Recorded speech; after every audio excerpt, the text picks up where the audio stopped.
नमस्कार मित्रांनो, मी उद्धव ढवळे. मित्रांनो, आता जी कंबाईन झालेली आहे, आता त्या कंबाईनचं कट ऑफ PSI साठी किती लागेल, STI साठी किती लागेल, ASO साठी किती लागेल, ह्याच विचारात आत्तापर्यंत मुलं आहेत. त्यातल्या निम्म्यापेक्षाही जास्त मुलांनी ग्रुप सी फोकस केलेला आहे. परंतु मित्रांनो, खरं जर सांगायचं जर झालं तर जो काय आता कंबाईनचा पेपर झालेला आहे 26 फेब्रुवारीचा, तो अतिशय कठीण होता. त्याच्यामुळे मेरिटसुद्धा कमी राहील. जरी PSIच्या जागा कमी असल्या तरी मेरिटसुद्धा कमी राहील. तुम्ही म्हणाल तर यांचे क्लास आहे म्हणून हे सांगतात, तर तसं नाही मित्रांनो. 2014ला जी STIची ॲड आली होती त्याचासुद्धा पेपर अतिशय कठीण होता, अतिशय कठीण. त्यावेळेस आय थिंक STIला 450च्या आसपास जागा होत्या. त्यावेळेस कट ऑफ 32 लागलं होतं मित्रांनो. आणि आता समजा STIच्या जागा जास्त आहेत, PSIच्या जागा समजा त्या रँकच्या दरम्यान पकडू तर एक साधारणपणे मी तुम्हाला सांगतो की आत्तापर्यंत PSIचं मेरिट 2017ची ॲड जर सोडली तर PSIचं मेरिट 44च्या पुढे गेलेलं नाही. परंतु ह्या वेळेस मात्र मला तरी वाटतं व्यक्तिगतरित्या की जागा जरी कमी असल्या तरीसुद्धा पेपर इतका कठीण होता की त्यातला मॅथ अँड रिझनिंग हा पार्ट मुलांना येण्यासारखा होता, अभ्यासू मुलांना. तर त्या व्यतिरिक्त जो काही GS होता तो GS मात्र खूप कठीण होता. आणि त्यामध्ये पूर्णपणे कन्सेप्ट क्लिअर असणाऱ्या मुलांना, ज्यांचे लॉजिकल रित्या किंवा एलिमिनेशन टेक्निकरित्या ज्यांना सोडवता आला त्यांना सोडवता आला. म्हणून मी तुम्हाला सांगेन की 39 ते 43 ह्या दरम्यानसुद्धा स्कोर असणारे मुलं PSIसाठी सेफ असतील असं माझं व्यक्तिगत मत आहे. त्याच्यामुळे तयारी चालू ठेवायला काही अडचण नाही. तुम्ही येणारी ग्रुपशी निश्चितपणे फोकस करा, त्यात काही हे नाही, कारण ते आपल्यासाठी एक पर्याय ढाल असणार आहे. परंतु सोबत तुम्हाला PSIचा सुद्धा अभ्यास चालू ठेवायचा असेल तर तुम्ही तुमची एक रणनीती आखू शकता की जसं की ग्रुप सीच्या अनुषंगाने काही महत्त्वाचे विषय आणि त्याचबरोबर जे की PSI मेन्सला पण असतील, मग करंट असतील, जॉग्रफी असेल, हिस्ट्री असेल, पॉलिटी असेल आणि त्याचबरोबर मॅथ अँड रिझनिंग हे सुद्धा विषय सोबत चालू ठेवू शकतात. परंतु PSI होण्यासाठी अतिशय महत्त्वाचा जो काही घटक आहे कायदा, PSI कायदा अतिशय महत्त्वाचा आहे. 120 गुणांचं वेटेज आहे त्याला 400 पैकी. आणि ह्या 120 गुणांचं वेटेज असणाऱ्या 400 पैकी गुणांचा कायदा तुम्ही याला हमखासपणे किमान 110+ स्कोअर नेऊ शकता. पण त्याची तयारी उगा 8 आणि 10 दिवसात करून होणार नाही. ते तुम्हाला त्याची प्रक्रिया, त्याची तयारी निरंतर चालू ठेवावी लागणार आहे. कुठेतरी तुम्हाला कायदा पॉलिटीसारखा एक विषय होऊन जाईल. म्हणून मी तुम्हाला आज यासाठी पुढे येतोय की PSI कायदा हा घटक तुम्हाला समजणं गरजेचं आहे, की आपला सिलेबस तुम्हाला समजणं गरजेचं आहे. सिलेबसमध्ये जे जे काही घटक येतात ते घटकचं प्रॉपर ॲनालिसिस मी तुम्हाला या ठिकाणी देणार आहे. म्हणजे जेणेकरून तुम्हाला घटकाची ओळख प्राप्त झाली तर तुम्हाला अभ्यास करायला सोपं जाणार आहे. मग तुम्ही क्लास लावा किंवा सेल्फ स्टडी करा, ते तुमचा व्यक्तिगत निर्णय असणार आहे. मी तुम्हाला या ठिकाणी जो काही सिलेबस ॲनालिसिस आहे म्हणजे PSI मुख्य परीक्षेसाठी तो तुम्हाला या ठिकाणी मी घेण्याचा प्रयत्न करणार आहे. तर मित्रांनो, सर्वप्रथम आपण अभ्यासक्रम विश्लेषण घेऊयात. आता जो काही PSI कायदा अभ्यासक्रम विश्लेषण सर्वांना माहिती आहे. PSI मुख्य परीक्षेसाठी 2 पेपर असतात. PSI मुख्य परीक्षेसाठी 2 पेपर असतात. पेपर 1 हा सुद्धा 100 प्रश्न गुणिले 2, म्हणजे एक प्रश्नासाठी 2 गुण असतात. म्हणजे 100 प्रश्न गुणिले 2 टोटल 200 गुणांचा पेपर फर्स्ट. आणि पेपर सेकंड सुद्धा 100 प्रश्न गुणिले 2 हा सुद्धा 200 गुणांचा असतो. आता मित्रांनो, हे पेपर 1 पेपर 2 मध्ये सुद्धा, पेपर 1 मध्ये सुद्धा काही प्रमाणात कायदा आहे आणि पेपर 2 मध्ये तर 55 प्रश्न असणार आहेत. पेपर 2 मध्ये 55 प्रश्न असणार आहेत प्रत्येकी 2 गुणांसाठी. म्हणजे 110 गुण आपल्याला पेपर सेकंडमध्ये असणार आहे. आणि पेपर फर्स्ट हा STI, ASO आणि PSI सर्वांसाठी कॉमन असतो, संयुक्त पेपर असतो मुख्य परीक्षेचा. त्यामध्ये सुद्धा एक 5 प्रश्न असतात 10 गुणांसाठी. आता हे पेपर फर्स्टमध्ये असणारे 5 प्रश्न 10 गुणांसाठी असतात. तर यामध्ये कोणते कायदे असतात तर RTI असतो, म्हणजे माहितीचा अधिकार कायदा 2005 असेल, आणि आपला महाराष्ट्र शासनाचा लोकसेवा हक्क अधिनियम 2015. हे 2 कायदे करायचे असतात. या 2 कायद्यावर 5 क्वेश्चन असतात, ते 10 गुणांसाठी असतात. आणि जो काही पेपर सेकंड आहे PSI मुख्य परीक्षेसाठी तिथं 55 प्रश्न असणार आहेत प्रत्येकी 2 गुणांना, टोटल 110 गुणांसाठी. आता बघा मित्रांनो, पेपर 1 मधले 10 गुण आणि पेपर 2 मधले 110 गुण, म्हणजे टोटल किती झाला 400 पैकी 120 गुणांचा कायदा तुम्हाला या ठिकाणी अभ्यासायचा आहे. अचानक तुम्हाला 8 आणि 10 दिवसात होणार नाही. तुमचा कन्सेप्ट क्लिअर झाला, बेस पक्का झाला तर तुम्हाला तयारी करायला सोपं जाणार आहे. कायद्यामध्ये सगळ्यात महत्त्वाचं चॅलेंजिंग काय की कन्सेप्ट क्लिअर होणं, कलम लक्षात ठेवणं, त्याचबरोबर तुम्हाला टॅकल करता आले पाहिजे कन्सेप्च्युअल जे काही क्वेश्चन आल्यानंतर. तर ह्या साऱ्या गोष्टी तेव्हा डेव्हलप होणार आहे जेव्हा तुम्हाला याचे बेस किंवा कन्सेप्ट क्लिअर होणार आहेत, समजणार आहेत. म्हणून मी तुम्हाला घटकांची ओळख करून देईन, त्यानंतर तुमची रणनीती आपल्याला ठरवायला सोपं जाईल. चला मित्रांनो, आता आपल्याला पेपर फर्स्ट आणि पेपर सेकंडचं स्ट्रक्चर कळालं. तर आपल्याला पेपर सेकंडमध्ये कोणकोणते टॉपिक येतात की जे 55 प्रश्न असतात आणि 110 गुणांसाठी असतात. टोटल 110 गुणांसाठी 55 प्रश्न असतात पेपर सेकंडसाठी. ओके, तर या ठिकाणी महत्त्वाचे जे काही कायदे आहेत ते आपण या ठिकाणी घेण्याचा प्रयत्न करणार आहोत. IPC. आता IPC 1860 हा मित्रांनो मेजर ॲक्ट आहे. IPC आहे, CRPC आहे, एव्हिडन्स ॲक्ट आपल्याला या ठिकाणी पाहिजे.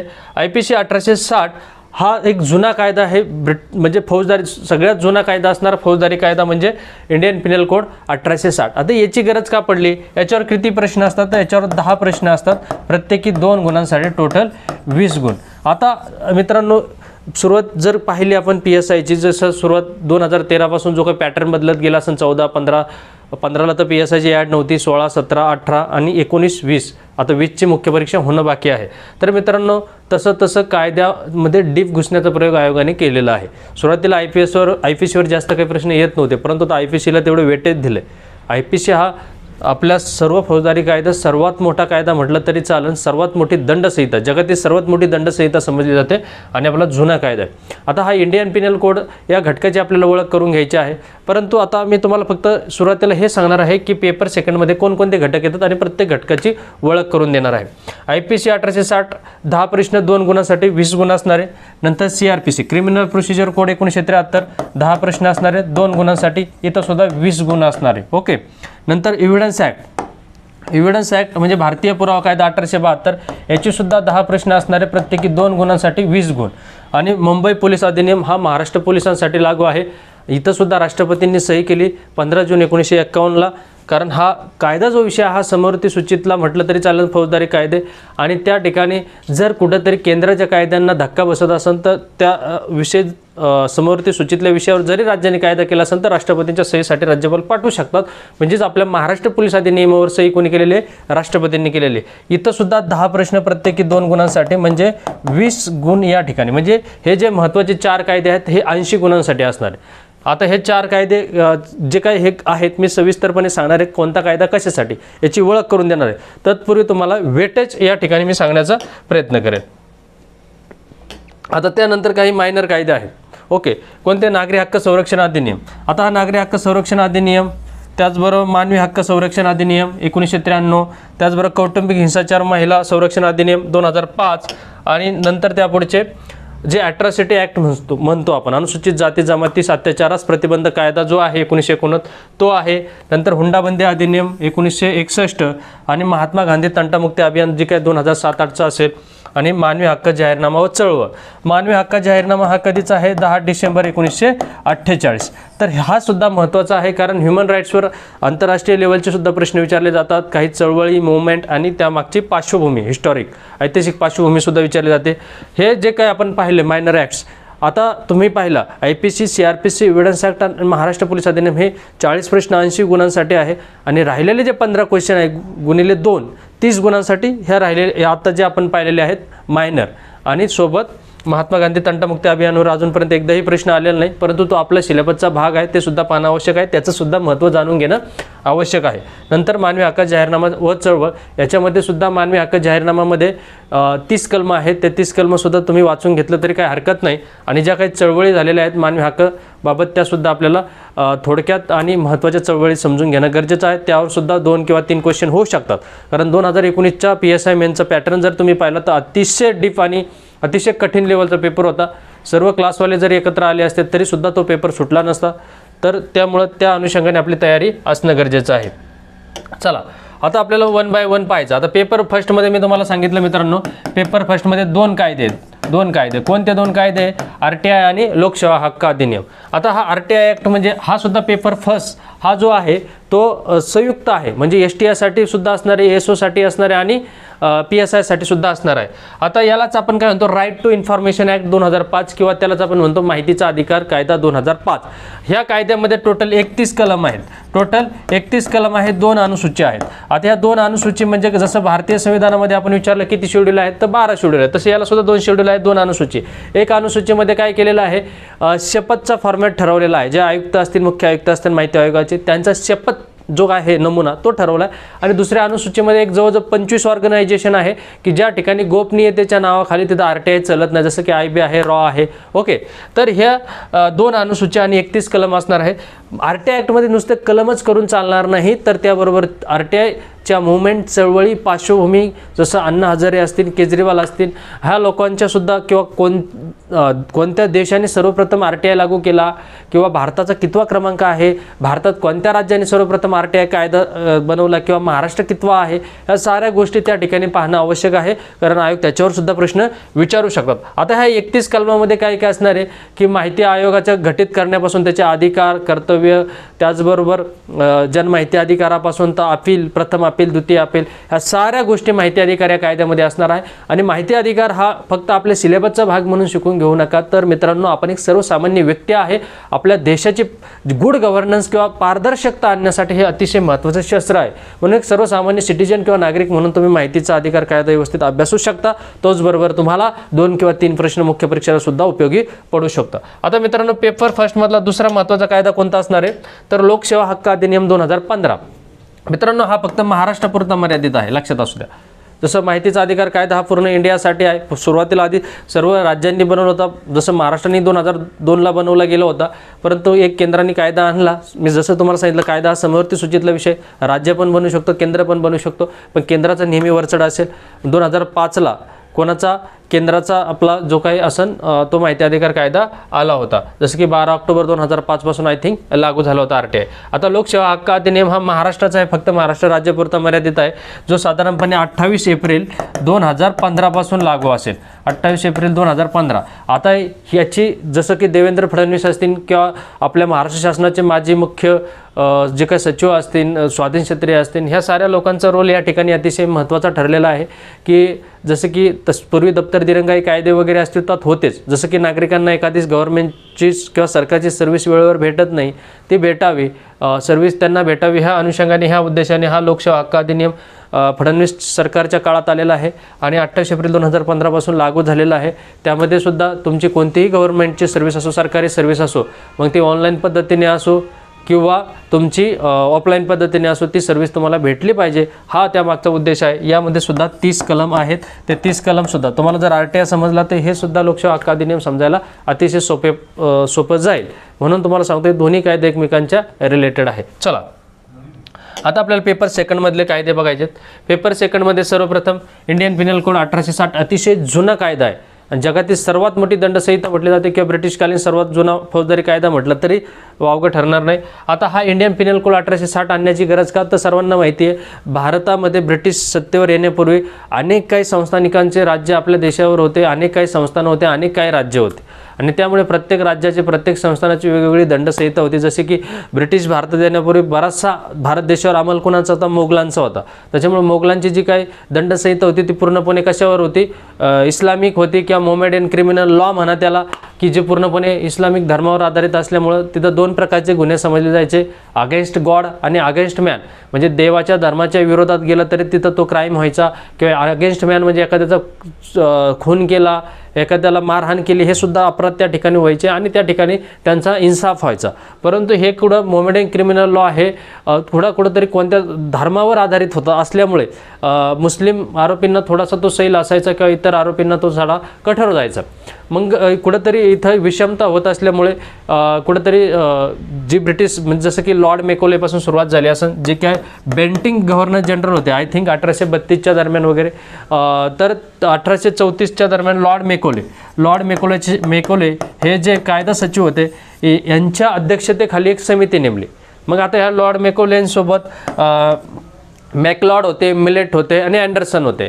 मॅकलॉड, मिलेट, अँडरसन आणि चेअरपर्सन कोण, लॉर्ड मेकोले. हे 1834च्या दरम्यान एक समिती नेमली गेली किंवा एक समिती गठीत केली गेली आणि ह्या लॉर्ड मॅकॉले यांनी अभ्यास केल्यानंतर साधारणपणे आपल्याला 6 ऑक्टोबर 1860 जी की ब्रिटिश पार्लमेंटमध्ये मंजूर झालेली संहिता म्हणजे IPC, इंडियन पिनल कोड. मित्रांनो, संहिता म्हणजे कोड आणि ॲक्टमध्ये सुद्धा फरक असतो, एक लक्षात ठेवा. कोड आणि ॲक्टमध्ये सुद्धा फरक असतो. आता हा PSI इंटरव्ह्यूला खूप वेळा प्रश्न विचारला गेला. कोड म्हणजे काय? आधीच अस्तित्वात असणारे सारे कायदे एकत्रीकरण करणं म्हणजे त्याला कोड म्हणायचं. ते सुद्धा ब्रिटन संसदेमध्ये मंजूर करून घेतले असते किंवा कोणतं जी कायदे मंडळ आहे त्या ठिकाणी मंजूर करून घेतलं जातं. आणि ॲक्ट म्हणजे काय की एक ॲक्ट म्हणजे बनवला जातो, त्याला सुद्धा कायदे मंडळात मंजुरी करून घेतली जाते. परंतु असे पहिले जे काय अस्तित्वात असणारे अनेक ॲक्ट एकत्रीकरण करून, अनेक कायदे एकत्रीकरण करून त्याचा कोड बनवला जाऊ शकतो. आता इंडियन पिनल कोडमध्ये काही जे अस्तित्वात असणारे पहिले जे काही जुने कायदे असतात ब्रिटिशांचे म्हणा किंवा काय, तर ते सगळे एकत्रीकरण करून आणि आवश्यक असणाऱ्या काही गोष्टी ॲड करून काय केलं, 6 ऑक्टोबर 1860ला इंडियन पिनल कोड जी काही मंजूर केली गेली आणि 1 जानेवारी 1862ला ती भारतामध्ये लागू केली. म्हणजे 2 वर्ष. आता 1 जानेवारी 1862 यामध्ये खूप मोठा इतिहास आहे. तुम्हाला रेग्युलर लेक्चरमध्ये मी तो सांगितलेला असणार आहे, त्याच्यामुळे मी जास्त यावर सांगत नाही. फक्त एकच बाब लक्षात ठेवा, यामध्ये बार्नेक पिकॉकचा सुद्धा रोल महत्त्वाचा आहे की ज्यांनी ती रिवाईज केली असन. संसदेमध्ये 1856च्या दरम्यान कधी मांडलं गेलं काय, एवढा काही इतिहास आवश्यक नाही. पण महत्त्वाची बाबी काय, लॉर्ड मॅकॉले त्यांच्यासोबत असणारे 3 सदस्य म्हणजे मॅकलॉड, मिलेट आणि अँडरसन. आणि 6 ऑक्टोबर 1860ला IPC मंजूर झाली आणि 1 जानेवारी 1862ला ते लागू झाले. IPCमध्ये काय असणार आहे मित्रांनो, इंडियन पिनल कोडमध्ये तर जवळजवळ 23 प्रकरणं आणि 511 कलम. आता मित्रांनो या ठिकाणी 23 प्रकरण आणि 511 कलम. आता 511 कलम आणि 23 प्रकरण. आता या 23 प्रकरणामध्ये अजून 3 काही सब प्रकरण आहेत, ते ॲड केले तर 26 प्रकरण होतील. जसं की 5A असतील, 120 120 फौजदारी पात्र कट वगैरे आपण म्हणतो. नंतर 9A असन निवडणुकी संबंधित. नंतर 20A असन 498A कौटुंबिक हिंसाचार, जसं की क्रूर वागणूक, महिलेस क्रूर वागणूक देणे. हे सुद्धा नव्याने 3 प्रकरण ॲड किंवा 26 प्रकरणं सुद्धा म्हणू शकतो किंवा 23 प्रकरणं सब प्रकरणं असणारे 3 आणि 511 कलम. आता IPCमध्ये काय असणार आहे मित्रांनो, एक बाब लक्षात घ्या. IPCमध्ये काय असणार आहे,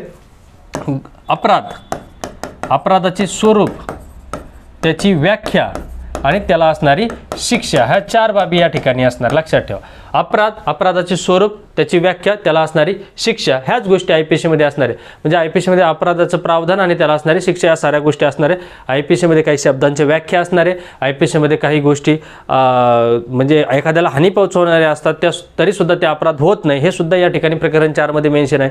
जसं की 7 वर्षाच्या आतल्या मुलांनी तुमचं कुणाचं तरी एखाद्या प्रौढ व्यक्तीचं डोकं फोडलं, तरी त्याला हानी पोहोचली त्या प्रौढ व्यक्तीला, पण तरीसुद्धा त्या लहान 7 वर्षाच्या आतल्या लेकरांनी अपराध केलेला नाही. हे सुद्धा काही अपवाद ह्या IPCमध्ये असणार आहे. त्याच्यामुळे टोटल 23 प्रकरणं आहेत.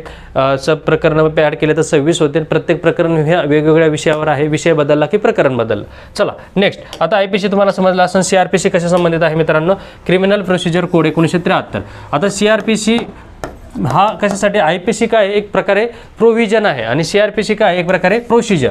म्हणजे IPCच्या अंमलबजावणी करण्यासाठी कोण येणार आहे, तिथं पोलीस येणार आहे, न्यायालय येणार आहे. मग हेच पोलीस आणि ह्याच न्यायालयाला काम करण्याची पद्धत कशी असली पाहिजे, त्यांची प्रोसिजर कशी असली पाहिजे, याच्यासाठी सुद्धा एक काहीतरी संहिता असली पाहिजे. मग हेच CRPC क्रिमिनल प्रोसिजर कोड 1973. आता तुम्ही म्हणा सर IPC 1860 आणि CRPC एवढ्या उशीर आला का? नाही, तर CRPC पहिला 1898चा होता, पण 75 वर्षानंतर त्याच्यामध्ये काही बदल केले गेले. जसे की ज्युडिशियल ज्युरी सिस्टीम काढून टाकण्यात आली, जे काही देशाला अनुकूल बाबी आहेत त्या ठेवल्या गेल्यात आणि मग याची अंमलबजावणी 1 एप्रिल 1974 पासून लागू झाली. यामध्ये पोलिसांचं काम करण्याचे त्यांना असणारे अधिकार, त्यांनी कसं काम केलं पाहिजे, अटक कशी करावी, झडती कशी घ्यावी, आरोपींना समन्स वॉरंट कसं बजावं, या साऱ्या गोष्टी पोलिसांनी कोणत्या पद्धतीत केल्या पाहिजे ही CRPCने त्यांना एक प्रोसिजर आखून दिली आहे. त्याचप्रकारे न्यायालयाचं सुद्धा आहे. फिर्यादीची साक्ष असेल, आरोपीचे साक्ष असेल किंवा जामीन असेल, ह्या साऱ्या गोष्टी जसं की CRPCमध्ये अपराधांचं सुद्धा वर्गीकरण करण्यात आलेलं आहे. मित्रांनो सांगावं तेवढं कमी आहे, पण फक्त एक गोष्ट लक्षात घ्या की IPC काय आहे, प्रोव्हिजन आहे. म्हणजे कशाची, अपराध स्वरूप, त्याला असणारी शिक्षा. आणि याची प्रोसिजर कुठं आहे, तर याची प्रोसिजर आहे CRPCमध्ये. जसं की IPCमध्ये काय आहे, प्रोव्हिजन मृत्यूदंड या शिक्षेची, आणि CRPC काय मृत्यूदंड या शिक्षा कशी असली पाहिजे, CRPC 354 प्रमाणे हँगिंग अंटिल द डेथ, म्हणजे जोपर्यंत तो मरत नाही तोपर्यंत त्याला लटकवा, गळ्याला फास लावा, अशी प्रोसिजर आहे. असं तुम्हाला दिसलं का मृत्यूदंडाच्या अपराधाला कुठं गोळ्या झाडल्यात, कुठं वरून फेकून दिला, तर नाही, कारण CRPCने 354 मध्ये काही प्रोसिजर दिली की मृत्यूदंडाच्या अपराधाला गळ्याला फास लावून मरेपर्यंत लटका. म्हणजे थोडक्यात काय IPC साठी प्रोसिजर असणारा CRPC, त्या ठिकाणी पोलीस न्यायालय हा महत्त्वाचा भाग या ठिकाणी येतो. त्यांचे अधिकार, त्यांचं काम करण्याची पद्धत या ठिकाणी येतं. काही ठिकाणी जनतेचा सुद्धा संबंध त्या ठिकाणी येतो, जसं की CRPC 43 खाजगी व्यक्तीला सुद्धा अटक करण्याचे अधिकार प्राप्त होतात, जसं की अजामीनपात्र आणि दखलपात्र अपराधात मध्ये असेल. ओके, चला CRPC समजला असेल.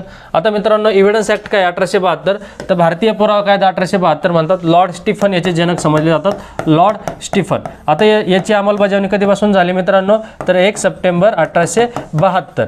आता ह्या भारतीय पुरावा कायदा कशासाठी महत्त्वाचा आहे, तर एखादा अपराध घडला तर पोलीस काय करतात, FIR घेण्यापासून तपास करेपर्यंत पुरावे गोळा करतात. आता गोळा केलेल्या पुराव्याच्या आधारे न्यायालय काय करतं, CRPC नुसार खटला चालवतं, संपरीक्षा घेतं आणि शिक्षा सुनावतं. परंतु इथं IPC आणि CRPC वरच लॉ अँड ऑर्डर मेंटेन आहे का आपलं, तर नाही. तर हे त्याला आपण त्रिमूर्ती म्हणूयात आपले लॉ अँड ऑर्डरचे, IPC, CRPC आणि एव्हिडन्स ॲक्ट. आता न्यायालयाला पुरावे सादर केलेत, आरोपी पण अटक करून आणलाय न्यायालयासमोर आणि पोलिसांनी किंवा सरकारी वकिलांनी मागणी केली न्यायालयाला. आता मित्रांनो जज आणि मॅजिस्ट्रेटमध्ये फरक आहे. जज हा दिवाणी बाजू प्रेझेंट करतो, त्या ठिकाणी वादी आणि प्रतिवादी येतात, तिथं संपत्तीचे दावे असतात. आणि इकडे मॅजिस्ट्रेट म्हणजे दंडाधिकारी, त्या ठिकाणी आरोपी आणि आपला फिर्यादी येत असतात, की जिथं पीडित व्यक्ती आरोपीच्या अगेन्स्ट दावा करते, आरोप करते की मला यांनी मारहाण केली. मग इथं आरोपीला मात्र शिक्षा देणारा कोण असतो, दंडाधिकारी म्हणजे मॅजिस्ट्रेट. आता सरकारी वकील, सरकारी जे काही अधिवक्ता आहेत ते मॅजिस्ट्रेटला मागणी करतात की असे असे पुरावे गोळा केलेत आणि आमच्या पीडित व्यक्तीला यांनी मारहाण केलेली आहे, तर तुम्ही यांना शिक्षा द्यावी. आता जमा केलेल्या पुराव्याच्या आधारे काय करतं मॅजिस्ट्रेट साहेब, दंडाधिकारी साहेब काय करतात, निर्णय देण्याचं काम करतात. मग त्यांना आधार कोणाचा आहे, तर हा भारतीय पुरावा कायद्याचा आहे. म्हणजे कोणत्या गोष्टीला पुरावा समजायचा, कोणत्या गोष्टीला पुरावा समजायचा नाही, कोणती साक्ष ग्राह्य धरायची, कोणती नाही धरायची, तथ्य काय आहे, कोणत्या गोष्टीचं म्हणजे कोणतं तथ्य अस्तित्वात आहे, कोणतं तथ्य संबंधित आहे, कोणतं वाद तथ्य आहे, ह्या साऱ्या गोष्टी तुम्हाला आता कॉम्प्लिकेटेड वाटतात. पण ज्यावेळेस तुम्ही आपले लेक्चर पाहाल निश्चितपणे तुमचा प्रत्येक कन्सेप्ट क्लिअर झालेला असेल मित्रांनो. तथ्यापासून तर तुमचा वाद तथ्य असतील किंवा संबंधित तथ्य असतील, त्याचबरोबर साक्ष कोणाचं घेतली जाते, कोणाची ग्राह्य, कोणाची नाही, त्याचबरोबर पुरावे कोणते, कधीचा पुरावा ग्राह्य, कधीचा नाही, त्याचबरोबर न्यायालयाला प्रश्न विचारण्याचा अधिकार, वकिलाला प्रश्न विचारण्याचा अधिकार, कोणते प्रश्न विचारले जातात, कोणते नाही, कोणाची साक्ष ग्राह्य, कोणाची नाही, कोणापुढे दिलेला कबुली जबाब ग्राह्य, कोणापुढे नाही, ह्या साऱ्या गोष्टी तुम्हाला ह्या भारतीय पुरावा कायद्यामध्ये म्हणतात. म्हणून भारतीय पुरावा कायद्याला न्यायालयाचा नियंत्रण कायदा सुद्धा म्हटलं गेलं किंवा मार्गदर्शक कायदा सुद्धा म्हटलं गेलं. त्यालाच लेक्स फोरी हा सुद्धा शब्द वापरला गेलेला आहे. लेक्स फोरी म्हणजे काय, की न्यायालयाला मार्गदर्शन करणारा नियंत्रण कायदा. लॉर्ड स्टीफन याचे जनक आहे, 1 सप्टेंबर 1872 पासून लागू झालेला आहे. परंतु हा भारतीय पुरावा कायदा दोन्हीही न्यायालयांना लागू होईल, म्हणजे फौजदारी न्यायालयाला लागू होईल आणि दिवाणीही न्यायालयाला लागू होईल. हा यामध्ये टोटल जसं की CRPCच्या तुम्हाला एक सांगायचं राहून गेलं की मित्रांनो CRPCमध्ये टोटल किती कलम होते, 484 कलम आणि 37 प्रकरणं. तसंच याचा विस्तार काय असणार आहे मित्रांनो, तर याचा विस्तार असणार आहे एव्हिडन्स ॲक्ट 1872 मध्ये 11 प्रकरणं आणि टोटल 167 कलम असणार. हे लक्षात ठेवा, त्याची व्याप्ती विस्तार लक्षात ठेवा, जेणेकरून अभ्यास करायला सुद्धा सोपं जाणार आहे. चला आता नेक्स्ट पुढचा कोणता कायदा आहे महत्त्वाचा, तो सुद्धा म्हणजे मी IPC सुद्धा 10 प्रश्न, CRPC 10 प्रश्न, एव्हिडन्स ॲक्ट 10 प्रश्न, टोटल प्रत्येक 20-20 गुण म्हणजे 60. आता हे महाराष्ट्र पोलीस अधिनियम म्हणा, याचं नाव 2012ला बदललेलं असेल. आणि मुंबई पोलीस का म्हटलं गेलं की याची जी काय लागू आहे किंवा राष्ट्रपतींनी जी सही केली असेल 15 जून 1951ला, त्यावेळेस महाराष्ट्र राज्य अस्तित्वात होतं का, तर नाही. मुंबई हा प्रांत अस्तित्वात होता. नंतर तुम्हाला माहिती की 1 मे 1960ला महाराष्ट्र आणि गुजरात वेगळा झाला. त्यांनी त्यांच्या पद्धतीने गुजरात पोलीस अधिनियम, आपण महाराष्ट्र पोलीस अधिनियम, परंतु आपलं नामांतरण वगैरे समजा 2012च्या दरम्यान झालं असेल. यामध्ये टोटल किती प्रकरणं आहेत, 8 प्रकरणं आहेत मित्रांनो आणि टोटल 168 कलम आहेत. जसं की एव्हिडन्स ॲक्टमध्ये 167, इथं मात्र 168. 8 प्रकरणं आहे, 168 कलम आहेत. आणि हा महाराष्ट्र पोलीस अधिनियम कशासाठी गरजेचा आहे मित्रांनो, तर हा महाराष्ट्र पोलिसांना काही प्रमाणात अधिकार देतं, त्यांच्या नियुक्तीपासून त्यांच्या बढतीपर्यंत शिस्तभंगाची कारवाई असेल किंवा त्यांचा आस्थापना मंडळ बदलीसाठी जी काही कलम 22 मध्ये आपण पाहणार आहोत त्यांची रँक असेल, जसे की महाराष्ट्र पोलीस अधिनियमची रँक खालून पोलीस शिपायापासून तर वर DG पर्यंतचे असेल, कलम 6 असतील किंवा 7 असतील.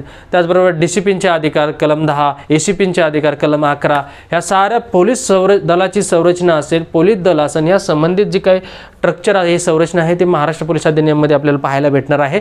त्याचबरोबर तडीपार गुन्हेगार असतील त्यांच्यावर कारवाई कशी केली जाईल, त्याचबरोबर जे काही छोटे मोठे अपराध आहे, वाहतुकीचे नियम न पाळणे, सर्व रहदारीच्या ठिकाणी एक प्रकारे कायदा सुव्यवस्थेचा प्रश्न निर्माण करणे, अडथळा निर्माण करणे, लोकांना त्रासदायक होईल असं वागणं, हे सारे छोटे मोठे अपराध आपल्याला प्रकरण 7 मध्ये सुद्धा पाहायला मिळणार आहे। ते सुद्धा लक्षात ठेवण्यासाठी अतिशय छान प्रकारे ट्रिक्स आपण डेव्हलप केलेले आहेत, त्याचा सुद्धा फायदा तुम्हाला निश्चितपणे होणार आहे। टोटल या ठिकाणी पोलीस हा फॅक्टर महत्त्वाचा आहे, त्याच्यामुळे सर्वचे सर्व कलम आपल्याला या ठिकाणी करणं गरजेचं आहे। जसं CRPC मध्ये आपण पहिले 176च करतो आणि नंतर महत्त्वाचे करतो का, की जिथं पोलीस येतो, कारण आपण PSI ची तयारी करतो, आपण थोडी JMFC ची तयारी करतो, जिथं पोलीस येतो तिथं आपण जास्त, पण इथं मात्र महाराष्ट्र पोलीस अधिनियमचे सर्वचे सर्व कलम तुम्हाला या ठिकाणी करायचे आहे, कारण इथं प्रत्येक कलमाच्या ठिकाणी पोलीस महत्त्वाचा असणार आहे। म्हणजे हे सुद्धा समजायला लय अवघड नाही, खूप सहज आणि सोप्या रीतीने तुम्हाला समजून येणार आहे। चला, आता महाराष्ट्र पोलीस अधिनियम तुम्हाला समजला असेल। नंतर जे काही मायनर आहेत ते थोडक्यात मी तुम्हाला सांगण्याचा प्रयत्न करेन। नागरी हक्क संरक्षण अधिनियम, आता हा फक्त आणि फक्त SC कॅटेगरीसाठी लागू असेल। भारतीय संविधानाचा कलम 17 काय सांगतो, अस्पृश्यता पाळू नये। ओके, पाळला तर मग त्याच्यासाठी नागरी हक्क संरक्षण अधिनियम आहे। याचं नाव आधी अस्पृश्यता निवारण कायदा होता, मात्र 1976 ला तो अस्पृश्यता हा शब्द कुठेतरी जातीवाचक किंवा काहीतरी थोडा वाटत असल्यामुळे 1976 ला नाम बदललं आणि त्या अस्पृश्यता निवारण कायद्याचं नाव नागरी हक्क संरक्षण अधिनियम बनवलं।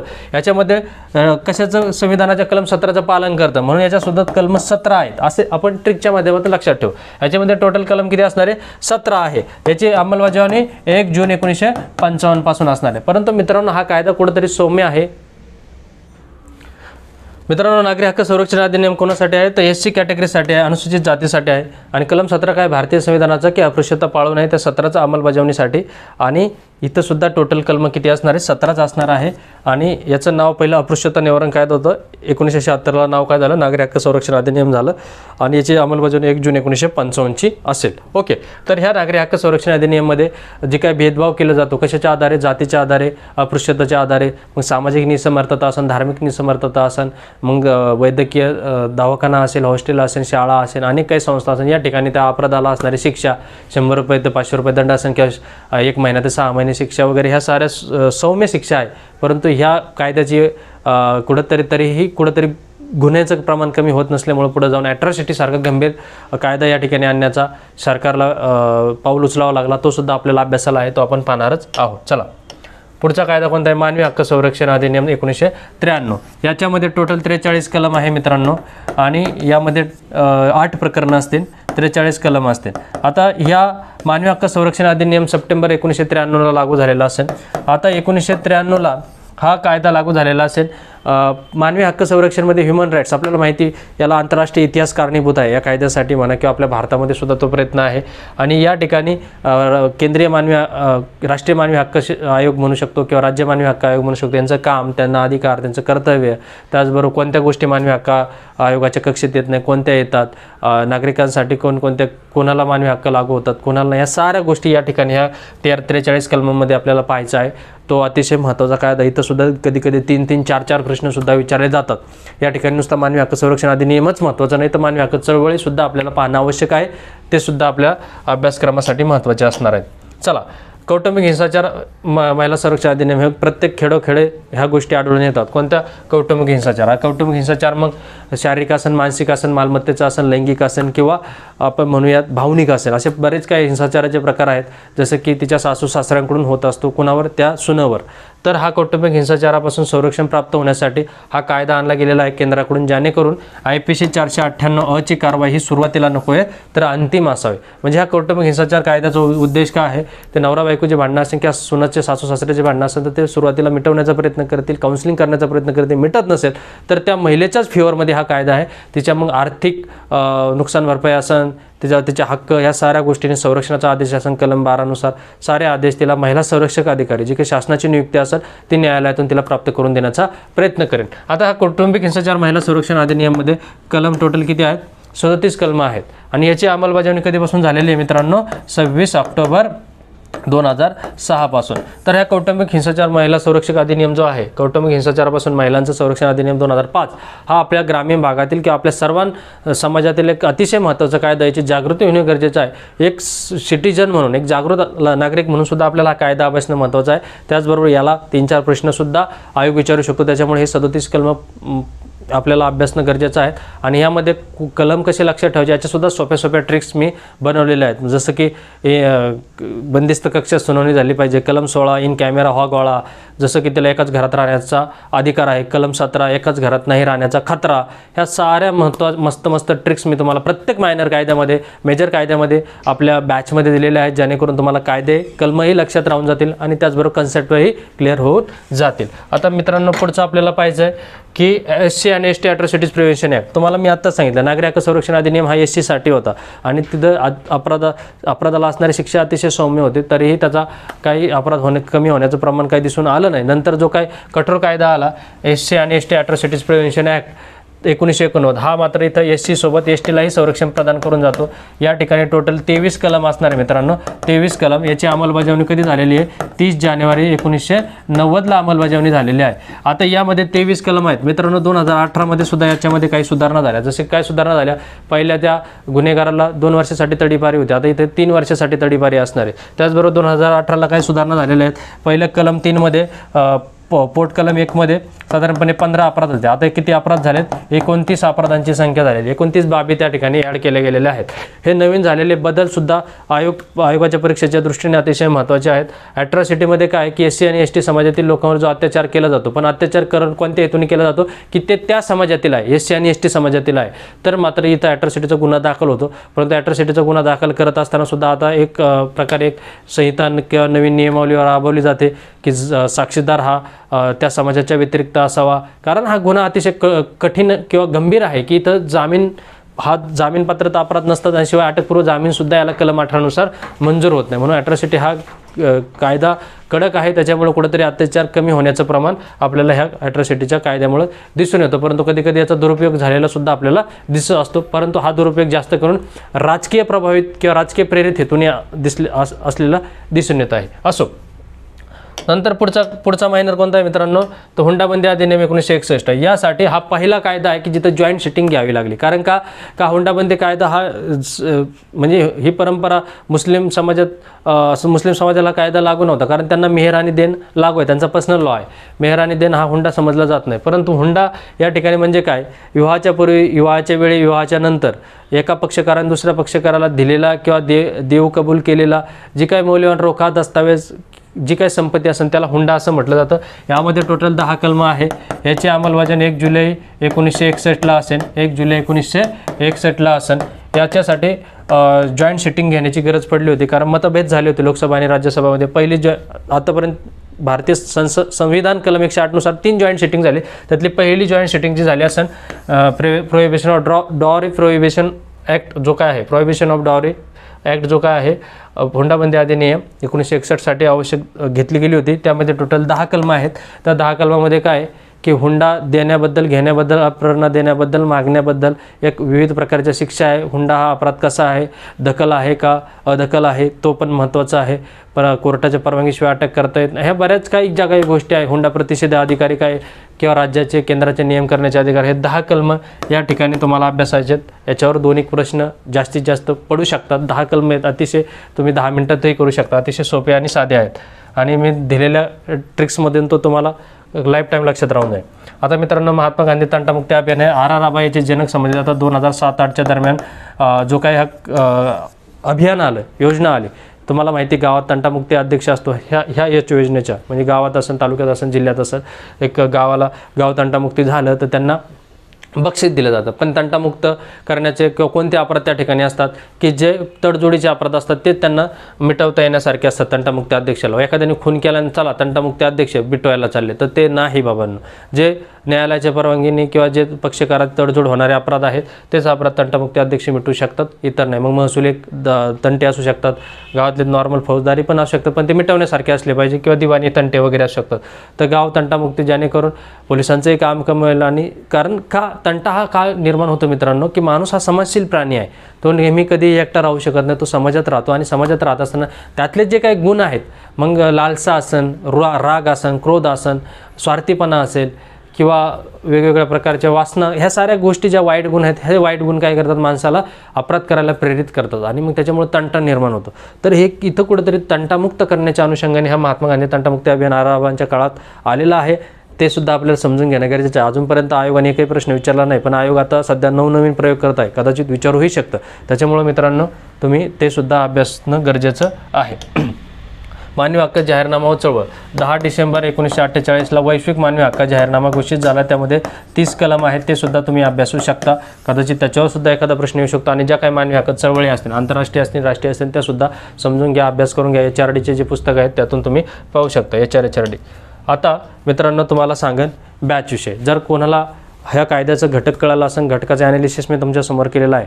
कोणाला जर संपूर्ण बॅच लावायची असेल अतिशय कमी दरात, तर 999 रुपयामध्ये 999 रुपयामध्ये आपल्या 8पेक्षा जास्त टेस्ट सिरीज तुम्हाला अवेलेबल होणार सोडवण्यासाठी. त्याचबरोबर तुम्हाला पूर्ण रेकॉर्डेड बॅच अवेलेबल होणार उपलब्ध, की जिथं तुम्हाला कायद्याचं ईच आणि एव्हरी कलम शिकवलेला असणार आहे, कन्सेप्ट तुमचा क्लिअर झालेला असणार आहे. त्याचबरोबर तुम्हाला लॉचं मॅन्युअल फ्री ऑफ कॉस्ट दिलं जाणार आहे. आणि तुम्हाला काही अडचण आली तर तुम्ही मला पर्सनली कॉन्टॅक्ट करू शकता. माझा नंबर आहे 98 90 90 43 97. त्याचबरोबर तुम्हाला प्रिव्हियस इयर क्वेश्चन पेपर ॲनालिसिसचे व्हिडिओसुद्धा उपलब्ध होणार आहे ॲप्लिकेशनवर. त्यासाठी तुम्हाला दोन्हीपैकी कोणतंही एक ॲप्लिकेशन इन्स्टॉल करणं गरजेचं आहे. एक तुम्ही Sachin Dhawale maths reasoning academy Pune हे सुद्धा इन्स्टॉल करू शकता, किंवा अभिनव नव भारत ॲप्लिकेशन हे सुद्धा तुम्ही इन्स्टॉल करू शकता. दोन्ही ॲप्लिकेशनवर तुम्हाला PSI कायद्याचा संपूर्ण PSI कायद्याचा कोर्स अवेलेबल असेल, रेकॉर्डेड असेल. तुम्ही आत्ता ॲडमिशन घेतलं तर तुम्हाला कोर्स अवेलेबल होईल. तुम्ही तुमच्या सोयीनुसार रोज 2-3 तास जरी दिले तरी तुम्ही महिन्यात संपूर्ण सिलेबस कवर कराल आणि तुम्ही नंतर फक्त टेस्ट सोडवत राहाल. त्याचबरोबर तुम्हाला प्रिव्हियस इयर क्वेश्चन पेपर ॲनालिसिसचे व्हिडिओ पण अवेलेबल होतील. त्याचबरोबर तुम्हाला कुठेही कोणतेही भरमसाठ पुस्तक वापरायची गरज नाही. तुम्ही मला टेलिग्रामला मेसेज करा, कायदा मॅन्युअल तुम्हाला फ्री ऑफ कॉस्ट मिळेल. कायदा मॅन्युअल म्हणजे काय, काही गोष्टी आम्ही दिलेल्या आहेत, काही तुम्ही लेक्चरमधून सोडवायच्या असतात, लिहायच्या असतात, ट्रिक्स असतील किंवा काही कन्सेप्ट असतील. त्याचबरोबर तुम्हाला हे सर्व लेक्चर अशाच पद्धतीने डिजिटल बोर्डवर असेल, पिक्चरवर प्रेझेंटेशनने असेल, समजायला संकल्पना समजायला सोपं जाईल. आणि सर्वप्रथम तुम्हाला हा चॅनल टेलिग्रामचा जॉईन करायचा @PSI गुरु @PSI गुरु या टेलिग्रामवर तुम्हाला दैनंदिन काही 5-10 प्रश्न सोडवायला प्रॅक्टिससाठी भेटले जातील. आणि काही जे मटेरियल असेल ते सुद्धा तुम्हाला शेअर केलं जाईल. @PSI गुरु हा चॅनल नक्की जॉईन करा. आणि कोर्सच्या अधिक माहितीसाठी तुम्ही मला संपर्क करू शकता 98 90 90 43 97. अशा प्रकारे मित्रांनो येणाऱ्या परीक्षांसाठी सर्वांना शुभेच्छा. आणि तुम्हाला आज जे काय कायदा मुख्य परीक्षेचा कायदा आहे त्याचं ॲनालिसिस करून दिलं, हे तुम्हाला निश्चितपणे अभ्यास करायलाही सोपं जाणार आहे. आणि तुम्ही क्लास केले तर अतिशय उत्तम राहील, जेणेकरून 120 गुण तुम्हाला सुरक्षित करता येतील. आजचं लेक्चर आपल्या इथं संपलं. धन्यवाद.